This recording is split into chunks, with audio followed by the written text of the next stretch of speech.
പിന്നെ ഇതൊരു വ്യൂസിന് വേണ്ടിയിട്ടുള്ള വീഡിയോ അല്ല കേട്ടോ. ഒരാള് മനഃപൂർവ്വം എൻ്റെ ശരീരത്തിൽ സ്പർശിക്കുന്ന ഒരു വീഡിയോ.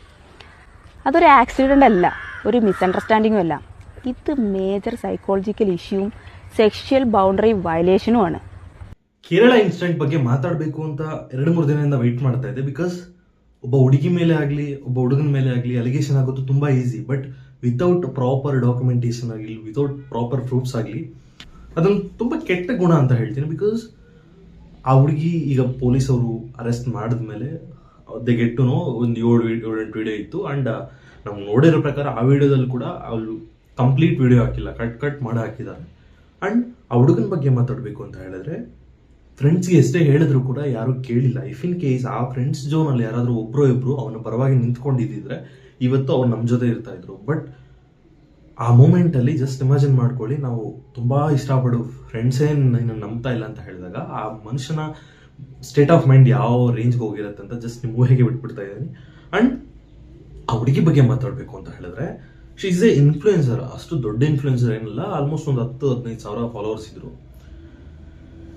ತುಂಬಾ ಜನ ಹೇಳ್ತಿರೋ ಪ್ರಕಾರ ವ್ಯೂಸ್ಗೋಸ್ಕರ ಈ ತರ ಮಾಡಿದೀರಾ ಅಂತ ಹೇಳ್ತಿದ್ರೆ. ಅಂಡ್ ಆ ಹುಡುಗಿ ಸ್ಟ್ರೈಟ್ ಆಗಿ ಹೇಳಿರೋ ಕಮೆಂಟ್ಸ್ ಏನು ಅಂತ ಹೇಳಿದ್ರೆ, പിന്നെ ഇതൊരു വ്യൂസിന് വേണ്ടിയിട്ടുള്ള വീഡിയോ അല്ല കേട്ടോ. ഒരു ഗുരുതരമായിട്ടുള്ള മാനസിക സാമൂഹിക പ്രശ്നത്തിന്റെ വിശദീകരണമാണ്.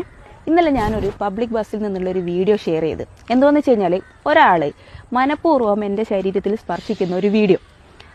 ಲೈಕ್ ನನ್ನ ಮೇಲೆ ಆಗಿರೋ ದೌರ್ಜನ್ಯನು ನಾನು ತೋರ್ಸಕ್ಕೂ ರೈಟ್ಸ್ ಇಲ್ಲ ಅಂತ ಒಂದು ಅಲಿಗೇಷನ್. ನೆಕ್ಸ್ಟ್ ಥಿಂಗ್, ಆ ಥರ ಆಗ್ತಿದ್ದಂಗೆ ಅವ್ರು ಹೋಗಿ ಪೊಲೀಸ್ ಸ್ಟೇಷನ್ ಕಂಪ್ಲೇಂಟ್ ಕೊಟ್ಟಿದ್ದೆ, ಮತ್ತೆ ಅವ್ರು ಯಾರು ರೆಸ್ಪಾಂಡ್ ಆಗಿಲ್ಲ ಅಂತ. But when it's comes to an official statement, ಆ ಹುಡುಗಿ ಯಾವುದೇ ಥರ ಪೊಲೀಸ್ ಸ್ಟೇಷನ್ ಕಂಪ್ಲೇಂಟ್ ಕೊಟ್ಟಿಲ್ಲ. ಅಂಡ್ ಮೋರ್ ಓವರ್ ಅದು ಅಷ್ಟು ಫುಲ್ಫಿಲ್ ಆಗಿರೋ ಬಸ್ಸು ಅಲ್ಲ, ಆಲ್ಮೋಸ್ಟ್ ಖಾಲಿ ಇದೆ bus. And if in case ಆ ವಿಡಿಯೋನ ಪ್ರಾಪರ್ ಆಗಿ ನೋಡಿದ್ರೆ,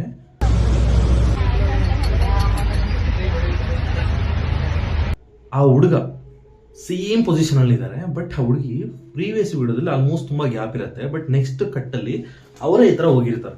ನನಗೆ ಇದು ಅವ್ರ ಮೇಲೇನೂ ಹೇಳ್ತಿಲ್ಲ, ಹುಡುಗನ ಮೇಲೇನೂ ಹೇಳ್ತಿಲ್ಲ. ತಪ್ಪು ಯಾರ ಕಡೆ ಇದೆ ಅಂತ ಹೇಳಿ ಕೋರ್ಟ್ ನಿರ್ಧಾರ ಮಾಡುತ್ತೆ. ಅದಕ್ಕೊಂದು ಜುಡಿಷರಿ ಇರುತ್ತೆ, ಅದಕ್ಕೊಂದು ಸಪ್ರೇಟ್ ಅದರದೇ ಆದಂತಹ ಒಂದು ವೇ ಇರುತ್ತೆ. ಅದು ಬಿಟ್ಟು ನಾವು ಹಂಗೋದ ಹಿಂಗೋದ ಅಂತ ಹೇಳಿ ತಪ್ಪು. ಬಟ್ ನಾನು ಅಲಿಗೇಟ್ ಮಾಡ್ತಿಲ್ಲ, ಬಟ್ ನನ್ನ ಕಣ್ಣು ಕಾಣಿಸಿರೋದೇ ಹೇಳ್ತಿದ್ದೀನಿ. ಬಟ್ ತುಂಬಾ ಜನ ಕಮೆಂಟ್ಸ್ ಅಲ್ಲಿ ಆ ಹುಡುಗಿ ತಪ್ಪು, ಹುಡುಗನ್ ತಪ್ಪು, ಹುಡುಗನ್ ಕರೆಕ್ಟ್ ಆಗಿದೆ, ಅಲ್ಲೊಂದು ಪ್ರಾಣ ಕಳ್ಕೊಂಡಿದ್ದಾನೆ. ಇಫ್ ಇನ್ ಕೇಸ್ ತಪ್ಪು ಮಾಡಿರೋರಾದ್ರೆ ಅಷ್ಟು ಈಸಿಯಾಗಿ ಸತ್ತೋಗಲ್ಲ.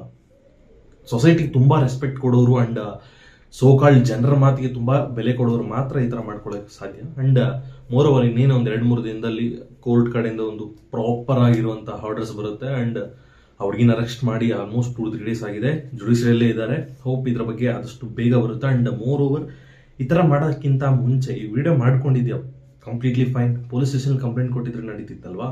ಇಲ್ಲ ಹುಡುಗನ ಫೇಸ್ ನಮ್ಮ ಆಫ್ ಮಾಡಿ ವಿಡಿಯೋ ಮಾಡಿ ಹಾಕಿದ್ರು ಮೈಟ್ ಬಿ ನಡೀತಿತ್ತು. ಈಗ ಪ್ರಾಣ ಇಫ್ ಇನ್ ಕೇಸ್ ಅಮಾಯಕವಾಗಿ ಹೋಗಿದೆ ಅಂತ ಹೇಳಿದ್ರೆ, you will be the responsible for that. ಇದ್ರ ಬಗ್ಗೆ ಏನೇ ಕಮೆಂಟ್ಸ್ ಬರಲಿ, ಇಲ್ಲ ಏನೇ ನೆಕ್ಸ್ಟ್ ಅಪ್ಡೇಟ್ಸ್ ಬರಲಿ, ವಿಡಿಯೋ ಮುಖಾಂತರ ಹೇಳ್ತೀನಿ. ಅಂಡ್ ಇಲ್ಲಿ ತನಕ ಚಾನಲ್ ನೋಡಿದ್ರಿ ಅಂತ ಹೇಳಿದ್ರೆ ಸಬ್ಸ್ಕ್ರೈಬ್ ಮಾಡ್ಕೊಳ್ಳಿ. ಸಿಗೋಣ ನೆಕ್ಸ್ಟ್ ವಿಡಿಯೋದಲ್ಲಿ. ಟಿಲ್ ದೆನ್ ಬಾಯ್.